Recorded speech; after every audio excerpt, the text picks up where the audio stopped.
Hey everybody, in this video I'm going to be going over the different types of bullets that are actually available and exactly how they work and what their purposes are. We have 5 different bullets here. All of them are meant for the 223 5.56 round. Right here we have a full metal jacket, just a general basic full metal jacket. We have a hollow point. We have a polymer tip, another polymer tip with a Moly coating, and then here we have a polymer tip hunting round that is a all copper round. So this right here, the full metal jacket, oh, these are all, by the way, 55 grain except for this, which is I believe 52 grain, so it's a little bit lighter, but for our purposes we don't really need to care about that. Essentially grains have to do with how heavy the round or the bullet actually is. So first things first, this is a full metal jacket, 55 grain, regular round, and what that means is that this lead, which is what bullets are made out of for the most part, except for that guy right there, is completely covered all the way down to the bottom. You can see the lead poking through right there, but it's completely covered all the way through the bottom with a relatively thick copper coating. And it also has a candelabra. You can see this little ridge going down there. And the purpose of that is actually for semi-automatic rounds. And it's so that you can actually... Jesus, I really do hate this camera. Never get yourself a Canon power shot, by the way. But the purpose of this is to be able to press in the sides of the cartridge, or the sides of the case, right into the candelabra. And the idea is that when you're racking around really fast because of a semi-auto weapon, this is sort of getting pushed really hard.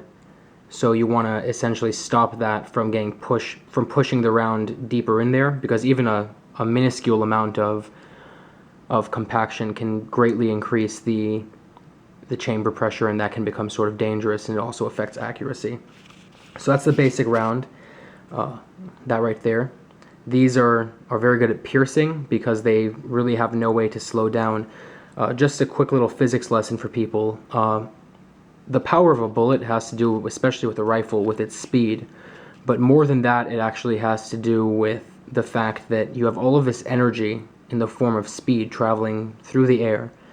And when it hits something, you want to dump as much of that energy out into what you've hit, whether it's a deer or whatever.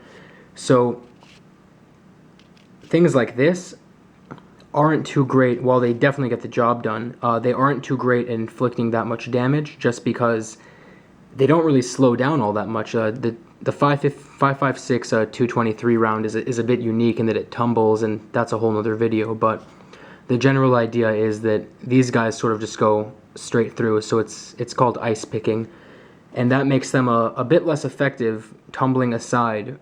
Any round that's a full metal jacket will be a bit less effective than these right here. This is the next step up in terms of damage. As you can see, there's a little hole drilled in there. At the same time, this is a flat base.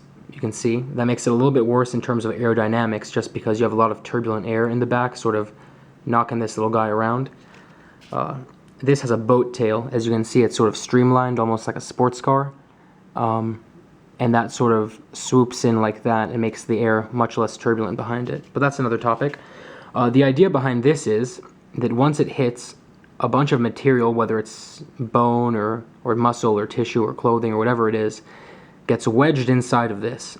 And the walls of this point are actually relatively thin. So once it hits, it mushrooms. These sides actually tear apart and sort of fold back, and it acts almost like a parachute. And remember, all of that speed that this guy has all of a sudden slows down, so it dumps all of that energy right inside of what it hits. And that's what makes hollow points so much more effective than full metal jackets when it comes to inflicting damage. Obviously, if you're shooting through walls or something, you'd want this, because all this would do the second it hit the wall is slow down, and that's the end of that. Here you can see essentially what they look like compared to each other. You can see sort of the flat area where that's cut apart, but for the most part, very similar designs. The problem with a hollow point is again from the aerodynamic aspect. So we know there's turbulence back here, but when you have a flat end like this and you also have a hole in there, while it's shooting through the air, it's sort of catching a bunch of air right now and slowing itself down just because of that little hole. And at the same time, what's happening is it is getting a bit of turbulence. So that's what these guys right here are really built for. These have polymer tips, and the polymer melts off or breaks off or whatever it is during impact. And once it impacts, it essentially turns into a, right here, hollow point. But while it's traveling through the air, you can see it looks almost like a little sports car as well. And this is also a boat tail. You can see the boat tail a little bit better there. But so this is a very, very aerodynamically effective bullet. Sharp point, boat tail in the back. It essentially works like a tuna flying through the air and whacks people right afterwards. This is a much longer round as well. Makes it a bit more agile. This right here is a Moly coated bullet. Moly is supposed to be a relatively slippery substance, and the idea is that it's supposed to be better for wear on your gun and also improve accuracy. There is a lot of discussion, for lack of a better term, about whether Moly bullets are good, whether they're good for your barrel, whether they're better for accuracy and whatnot. And that's it right there in the cartridge. And this finally is an all copper round with 2 candelores, and it is polymer tipped, and these things are crazy. These are the Barnes rounds, and the idea for this is, number one, for hunting. Again, it's meant to just be devastating once it hits, because you do want to have that first shot be the first kill. You don't want to maim an animal and have it possibly run away and suffer.